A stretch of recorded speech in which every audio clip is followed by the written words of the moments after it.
How you doing, everybody? Tim here again. I'm in the Rutland State Park again, in a completely different area. I was driving through, and all the times I've been here, I'm always drive through real slow on the dirt roads, the back roads, and I'm always kind of looking at little areas that I like to just go explore and check out, especially when I see these walls. I've been following this for roughly, I parked on the road, I've been following this for about a half a mile, give or take. There's more, it goes really far. Yeah, so I'm going to continue on this, and it will help me more or less stay on path or find my way out. I haven't seen any animals yet, but I just wanted to come in, do a little exploring, looking around. And I do see a clearing over that way, a little away from the wall, but the wall is actually on, when I'm walking in, the wall will be on my right. On my left, northeast, there is where I'm parked. So wherever I'm at, if I turn and I just head this way, and the road is miles long, that I will hit the road and find my, at the worst case scenario, I will come to the road. May not be right where I parked, but I'll come to the road. But anyway, I'm in here. I don't have a lot of time to kill today, but I wanted to do a little bit of a hike. I want to work on some videos.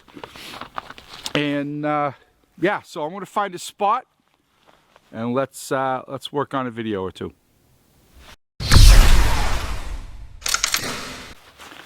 Take these off. It's not that bad out. Found the clearing that I was looking for, and it's definitely more clear than the rest of this area that I've been hiking around. And found this big huge rock here behind me. Was sitting up there for a little while, had a little something to eat, and unfortunately found a couple really old beer cans, so evidently others have been in here. No footprints at all, no animal prints at all from what I can tell. There's a little bit of snow here and there. Nothing around, but anyway, so lately I've had, and I usually don't like to address this, let's see, how do I say? When I make a video, I want people to comment. Oh, my nose is running like crazy. I want to get a dialogue going. I want to get a discussion going. I want other people to jump in. Let's talk about, you know, your opinion or your experience with a pack, a knife, or whatever. But for some reason, and I know this is nothing new. It just seems like it's been going on a lot lately. You get the, what do they call, keyboard commandos. You get these people that normally wouldn't say to you to your face what they write on the keyboard. I can tell you, and the people that know me very well, that are close to me, will tell you that how I am here, what I say here, will be the exact way I am if you were to be with me here. I'm honest with you when I tell you what I tell you here. And I am the exact same way if we were together. A lot of the times it's how you say it that makes something respectful or disrespectful. When I tell people the truth, which isn't always what they want to hear, the large majority of the people don't want to hear the truth. It hurts their feelings. They think you're being disrespectful, and I'm not being disrespectful. Actually telling you what you don't need to hear, but what I know you want to hear, that to me is being disrespectful.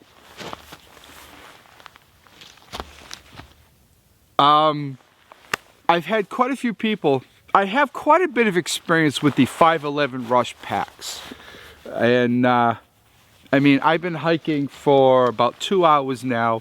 I am in, I like to tell you, in the middle of nowhere. It certainly feels that way. I'm in the middle, somewhere in the middle of a 300-acre state park, which I'll be addressing that in a minute. But people are, that bag is shit, or that bag is crap, it fell apart on me. It doesn't make the bag crap. Yesterday, I think it was, somebody wrote to me and said, did you even test it like I did, or something to that effect? And his fell apart. He says something about the white strap or something. I don't get a cell phone signal, so I can't look at the messages where I'm at. That's how you know you're out there, which is good. I keep checking my phone. If I don't have a signal, I can seem to get text, but I can't get I can't make or get a call. But or get on the internet. So he said something about the white strap is crap, it broke. I don't know what he means by I think he said white strap or whitey strap. I don't know what that means. Somebody once asked me about hanging it from a branch and hang on it. Listen, I'm 230 pounds.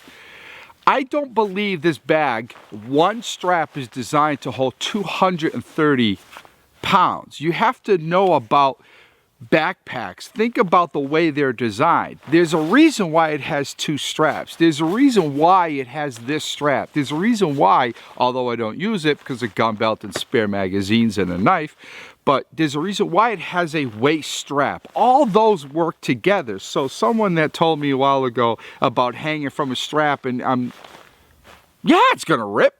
And if it didn't, I'd be really, really shocked. But yeah, that's not the way they're designed. Somebody once told me in person that they filled their bag up with a bunch of weight and dragged it behind their car down a road. And it didn't hold up very well. Well, neither would you. I just don't get that. What do you do with your pack? You hike. I tell you what, if my bag is on me and I'm tied behind a car or truck being pulled down the highway or road, do I care whether or not my pack is gonna hold up? No.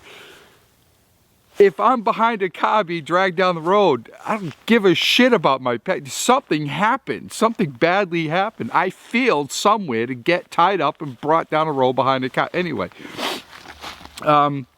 So, I do believe, personally, this is just my opinion, dragging a backpack, in this case, down the highway is not a way to find out how good the pack is. Hanging from a branch, again, if I'm hanging from one strap from a tree with my pack, again, I seriously effed up, and there's a serious problem. I don't know why I still look around. You guys know me, I'm always looking around me, but there's ice, snow on the ground, and it's hard to walk through here making no sound at all, but I still look. It's that situational awareness. This is what I do. So I'm hiking, I'm carrying gear. I have roughly 35 pounds in my bag right now. I hiked in carrying my tripod, my camera, and all that stuff. Usually I have the tripod connected on the side. Someone said their compression strap broke. I don't know how. I've had heavy machetes, knives hanging off the side. I've had an 8-pound, 7-pound tripod hanging off the side strap, hiking through stuff, pushing my way through bushes, up and down hills. I was just playing on this rock behind me a few minutes ago with the pack on. Nothing broke. That, to me, is testing a pack. Dragging it on the ground, hanging it from a tree with me off, that's not testing a pack. Now, obviously, there are, caveats to that. You know, if it can handle that, then it can handle anything else I'm gonna do, right? I get that. I understand that philosophy, that way of thinking, but I'm looking for a pack to hike, to hold gear. I want to see if the straps are going to hold up. I go for a long hike, I go on rough terrain, I climb up stuff, I push my way through bushes and trees, and I carry stuff on the pack, in the pack, outside the pack. I put a lot of pressure on the straps the way I would carry this. And if it passes, well then great, good pack. A pack that's not going to drag down a highway with you, strapped to your back with you behind it, that's not a good way to test a pack. Maybe the person that wrote the comments, kind of rudely so, said maybe, I don't know. I don't know what you're doing. I don't know what you're doing. I'm sorry, my opinion, that's on how you test a pack. The other comment, not a rude comment, when I talked last week, I made a video about that location that I found, which is really cool with all the trees, especially on the ground. One person, not rudely, said that, you know, do you see those? I used to be in the tree business. I used to work in a tree company. I used to grind tree stumps. I had that business myself. I know about widowmakers. I know about all that. When my friend was there, when we were walking around, we discussed that. I took that in consideration. We had some really bad storms last winter, and a couple years ago we had a horrible ice storm. The stuff on the ground was very old and rotting. It's been there a while. Now, I'm not saying that something can't fall right now. I guess what I'm saying is I took that into consideration. What I liked about the area, and I weigh all the options, what I liked about the area was from the road, people can't see in. It's dark. And we would not be in there, but on the other side of that. Again, I'm at the park now. When I say state park, I'm not talking about a park with kiddie slides, a swimming pool, restrooms, a concession stand. I'm talking a 300+ wilderness park with a couple fire roads through it, which I know by the back of my hand, and I've been hiking in here a lot lately off the trails. I want to learn the place the best that I can. Is this perfect environment? Absolutely not. Two things that really bothered me about that area last week. One was the fact that there was a lot of stuff sticking out, like everywhere. You're gonna lose an eye, to say the least, and I'm blind in one eye, so I can't afford to lose.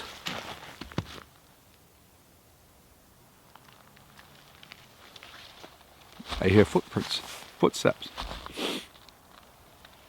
Maybe a deer.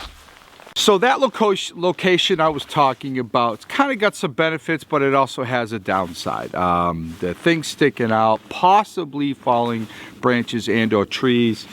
And yeah, it's definitely not perfect.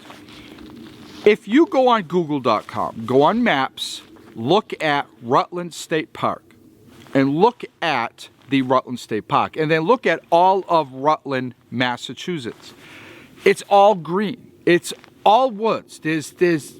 So it's not like when someone commented about I would never go in a state park. It's not a state park with slides and bathrooms. And I'm talking like it's a huge park. And all around the park, miles of green woods. It's not just the park. It's not like you step out of the park and you're in the city. It doesn't work like that.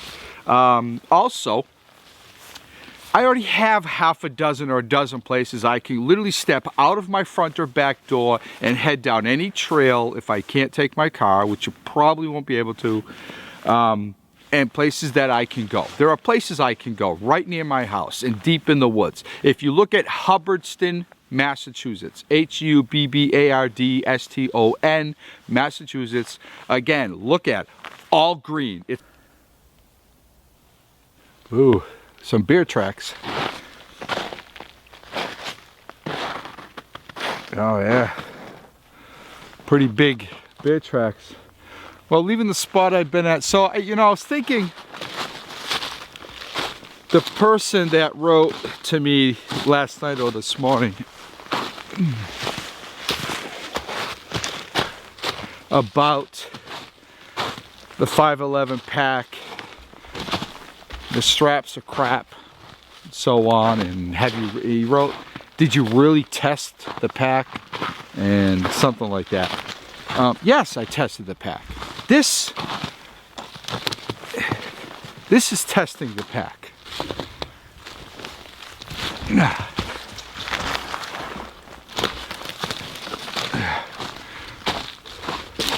So you wrote, hopefully you'll see this video, you wrote that the Whyle, W-H-I-L-E strap broke or is crap, something like that. I don't know what the Whyle strap is, to be honest with you. I used to sell gear, used to sell backpacks for years. I have had a lot of backpacks. I'm not exactly sure what the Whyle strap is, I'm sorry.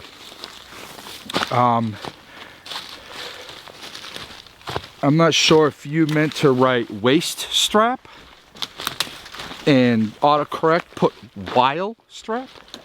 I don't know. But I can tell you from personal experience that the waist while straps on my packs are not crap. I don't use them. I have. That's how I know I don't want to use them. I have used them. Once I said, oh, I don't use them. Someone said, well, do you even, have you ever used them? Of course I've used them. If I haven't used them, how would I know I don't want to use it, right? So,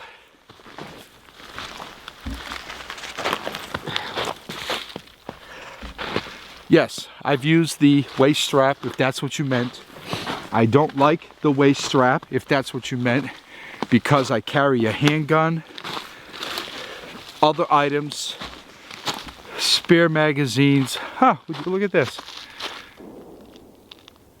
Ooh, gunfire. Spare magazines. So the waist strap gets in the way of all that. It pushes my gun, all the stuff on my gun belt, pushes it down, thus pushing down my pants, and that's already a problem I have. But anyway, please leave a comment down below. Let's discuss this, okay? Later. Bye. All right, well, I hiked out. I went back to my car. When I got to my car, there was a couple that were just getting on hunting gear. And said hi. We started talking, had a little bit of conversation. And I found out that it is coyote hunting season. Because he's carrying an AR-15, big scope on there, as was his wife. I did not know that. Earlier I heard a gunshot. I didn't think a lot of it, but it is coyote hunting season, so that explains that. But what he told me was, I mentioned how, I don't know, we're talking about the park, and I said that when I did a little looking online, how it said that the park, state park here is 300 acres, and I was wrong. It's considerably larger than that, and that's why I kind of brought it up, because I was a little unsure about that.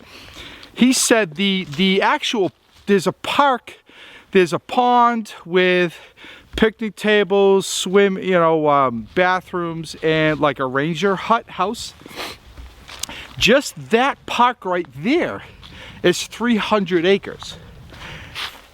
I'm nowhere near that, and I'm still like within the park. I guess based on what he's saying is that where I am and where I've been going actually isn't the park, I guess. Just that area that he said was 300 acres is the park.